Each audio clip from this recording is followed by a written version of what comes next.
They are unquestionably the big dogs of the modern battlefield, brute-powered monsters that can compel enemy behavior just by their presence. Who wouldn't run in the face of a rapidly advancing, unstoppable steamroller? That was the image tanks conjured up when the idea was first pitched to a young bureaucrat of the British Navy during the trench warfare of World War I. Winston Churchill was in the Admiralty. The Army had looked at the design for a tank and rejected it, said it wasn't feasible. He was briefed on it and thought it was a great idea and had the Navy complete the design and build the tanks. World War I was fought along sprawling fronts between armies so dug in that they might as well have been underground. The great battles consisted largely of suicidal charges across barren neutral zones. Defending forces swept no man's land with machine gun fire.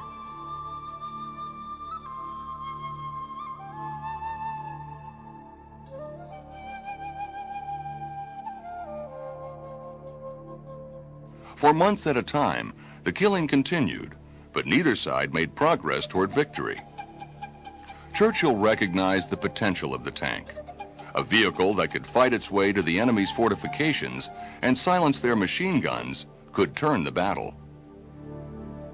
Well, the medium or heavy tank and what we call today the main battle tank is, to me, very much the same as the ancient heavy cavalry. Its job is to provide a heavy blow to the enemy and to be able to do it swiftly. Armor technology in theory quickly advanced. Tank development became a game of one-upsmanship. The quest for a perfect tank and for the perfect tank destroyer was on. To succeed, tanks had to maintain a balance of speed, firepower, and protection. The dominant tank would get to the fight first, attack with accuracy from outside enemy defenses, and deflect enemy projectiles with impunity. Achieving a working balance of those three was difficult. Strengthening one leg of the triad tended to weaken the others. Offense and defense improved in tandem. With every advance in armor, there came an advance in anti-tank firepower. Armor that was at first riveted together was abandoned for solid cast when explosives got powerful enough to blast through the rivets into the tank's interior. Flat surfaces gave way to smoothly sculpted angles that would deflect projectiles the way an airplane deflects wind. Advances relative to the state of the enemy's art tended to be incremental, gaining only temporary superiority. The United States, planning for an enormous confrontation with the Soviets on the plains of Europe, introduced the M60 in 1960. It was, by all accounts, a pretty good tank. It was faster than its counterparts in the Soviet bloc, light enough for air transport, but well protected with a 105mm main gun and an anti-aircraft machine gun. But it wasn't perfect, and planners knew that it would not be long before Soviet designers discovered and began to exploit the M60's weaknesses. With that in mind, Army planners in the early 1970s began looking forward to a new main battle tank. They designated the tank the M1 and named it after General Creighton Abrams. As a young tank commander during the Battle of the Bulge in World War II, Abrams broke the critical siege of Bastogne with a forward thrust so swift and devastating that even Patton was amazed.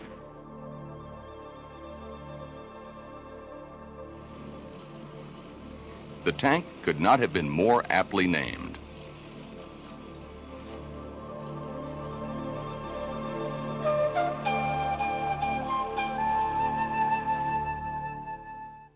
In the early 1970s, Pentagon planners started laying the groundwork for the new Abrams tank. Despite a troubled and controversial development period, the Army and contractor General Dynamics designed a tank that, in theory, came closer to meeting the tanker's ideal of speed, firepower, and perfect protection. The balancing act was complicated. The first job of any tank is to protect its crew. and that grew more difficult all the time.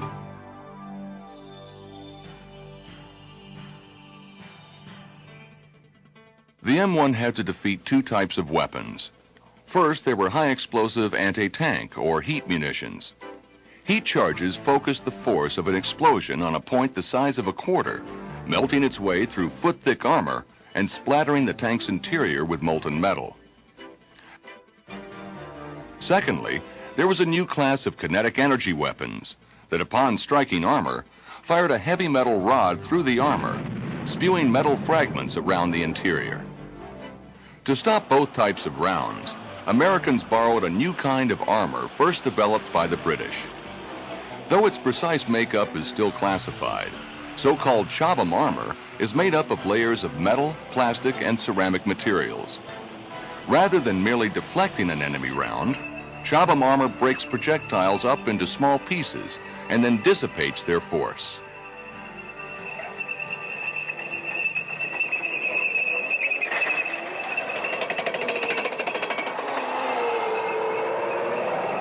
The M1's crew compartment is one of the safest in the history of armor. It has a fire detection and suppression system that uses harmless halon gas to smother flames in less than 1 second.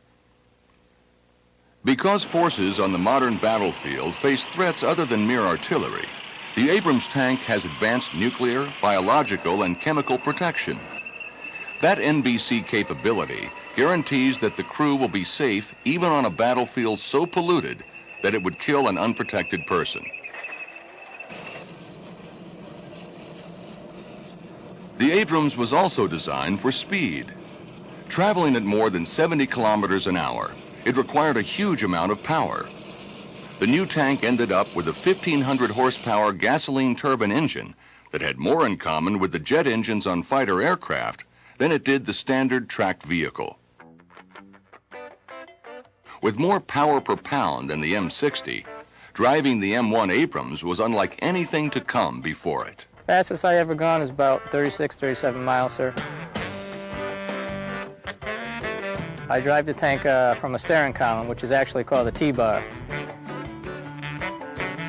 It has straddles like motorcycle handles, and that's how I control my speed when I drive the tank.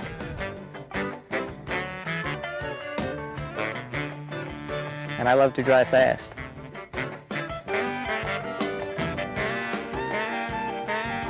At times there is a few bumps. For the most part, it's a very good smooth ride.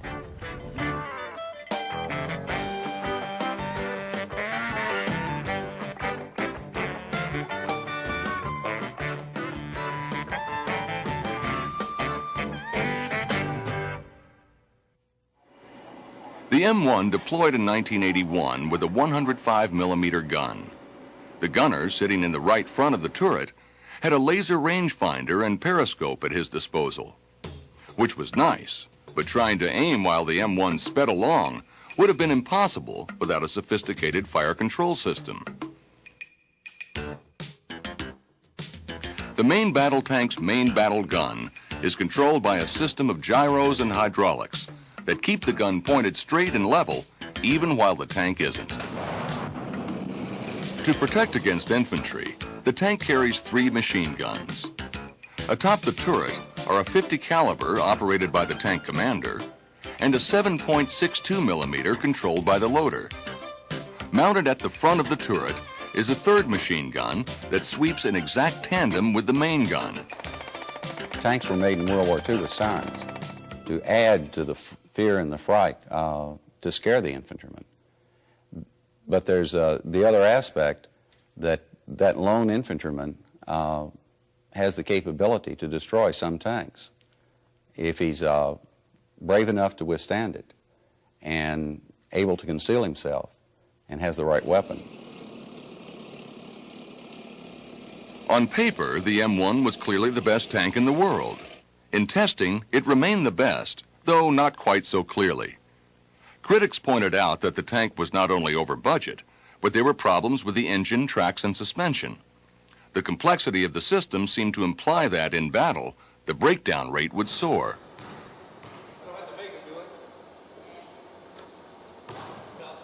The The Abrams also needed a new gun. The 105 couldn't handle the new generation of armor-piercing shells being developed to defeat the Soviet equivalent of Chobham armor. Dubbed the M1A1, the new tanks had a 120mm smoothbore gun and improved crew protection. Sandwiched into the already incredibly strong Chobham armor were a few layers of depleted uranium, a metal so dense it is almost impenetrable. The improved tank could also mount what is called reactive armor, plates that explode on contact, knocking incoming rounds backwards before they reach the tank's skin. Of course, in tank development, every answer leads to a new question. The bigger gun and added protection raised the weight of the tank more than 7 tons. That's a lot of weight to put on in a couple of years. That weight requires additional automotive power, which requires additional fuel, which also requires additional spare parts. You wear out track, you wear out road wheels much faster when you're in a heavy piece of equipment. The Abrams tank requires a tremendous amount of logistics. Without the logistics, you can't keep tanks running. It's no wonder that the doubts about the Abrams tank had more to do with maintenance and logistics than they did with the tank itself.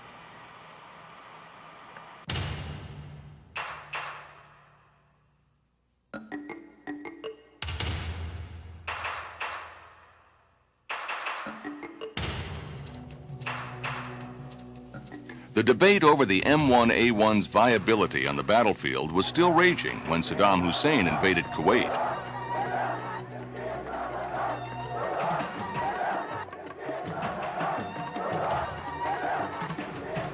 For good or ill, the argument was about to be settled.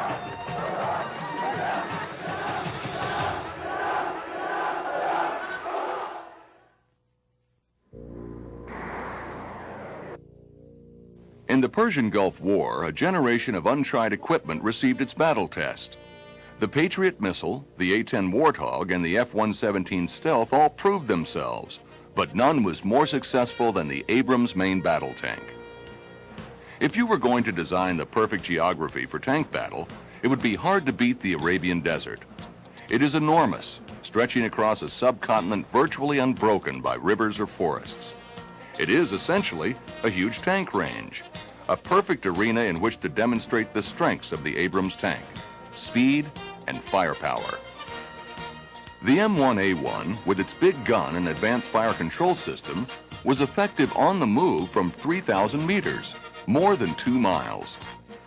The Iraqi T-72s seldom knew they were under attack until they blew up.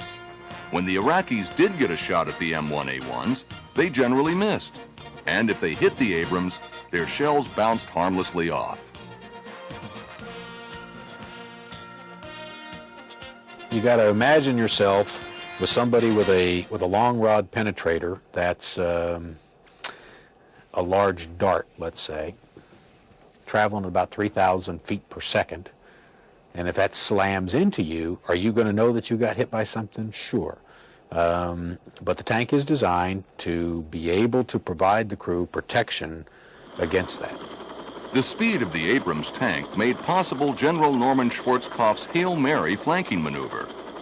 Columns of Abrams tanks advanced at nearly freeway speed, cruising around Hussein's World War I-style fortifications and cutting off the Iraqi army's means of escape.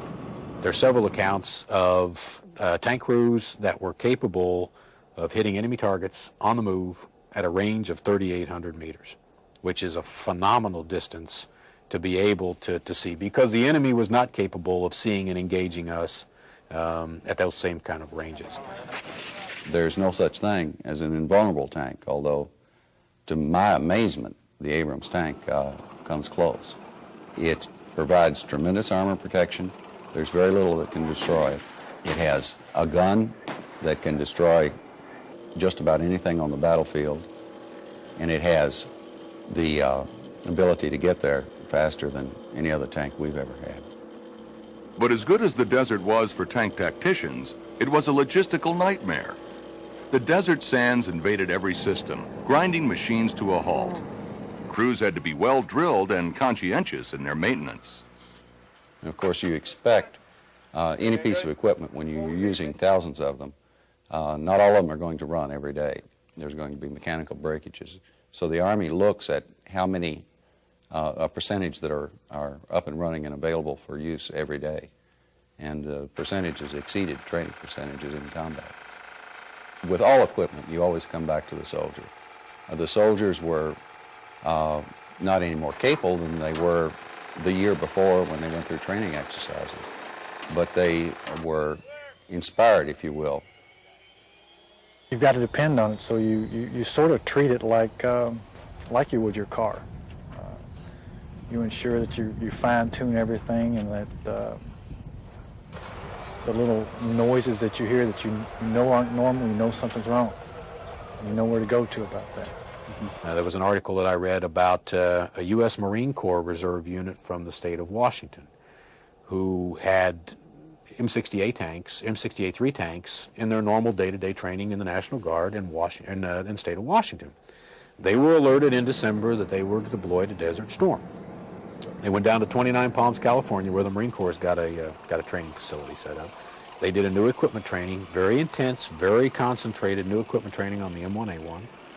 Deployed to Saudi Arabia, drew their tanks, went out and did some basic training in terms of maneuvering, gunnery, etc. in the desert, and then went into combat on the 24th of February. These 13 tanks in this tank company killed 35 tanks, destroyed or stopped another 59, and then a host of other combat support and service support vehicles, and never lost a single tank. I mean, that just tells you right then and there that the tank is a great tank, that it's user-friendly to the point that you can take somebody who's never been on one before, give them an intense training period, send them out to do their job, and they can in fact succeed in combat. So the marks are high on the M1A1.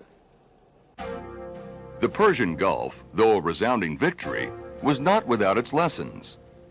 The great speed of the Abrams made it clear that some new method of battle management would be necessary. To lift the fog of war, tanks had to be not just strong and fast and deadly, they had to see better than they had ever seen before. The post-Persian Gulf variant of the Abrams tank, the M1A2, has very long eyes. What we're currently doing in the military and in the armored force with the fielding of the M1A2 Abrams version tank is we are essentially integrating the microprocessor computer into a combat vehicle. There are certain things that computers or machines do better, faster, more accurately than humans. It is fitted with the commander's independent thermal viewer, an all-weather, all-terrain, all-night tank vision enhancer that radically improves battlefield awareness. The A2 brings in some interesting capabilities in that the commander and the gunner can now work as a more complete team. Because as the gunner is conducting engagement, the commander with the commander's independent thermal viewer can be searching out the next target. And when the gunner's done with one engagement, rather than having to call him left or take control of the gun and bring him over and have him look, he can hit the slew button. The gun will slew right over and tell you right, it'll take him right to the target. And they can share that information. Allows for subsequent engagements to go much more quickly. At the same time, the Army is deploying a system that should limit friendly fire incidents.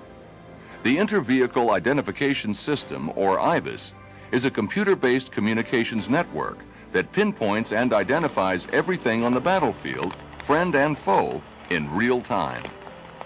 The revolution stands things on its head and completely changes the way that we do business. My personal opinion is this is probably more of an evolution at this stage of the game. The M1A2 and IVIS systems are, the Army believes, a stopgap measure until the development of the next generation of tank, the future main battle tank. Whether the FMBT will be new from the ground up or a third variant of the almost 2 decades old M1 remains to be seen.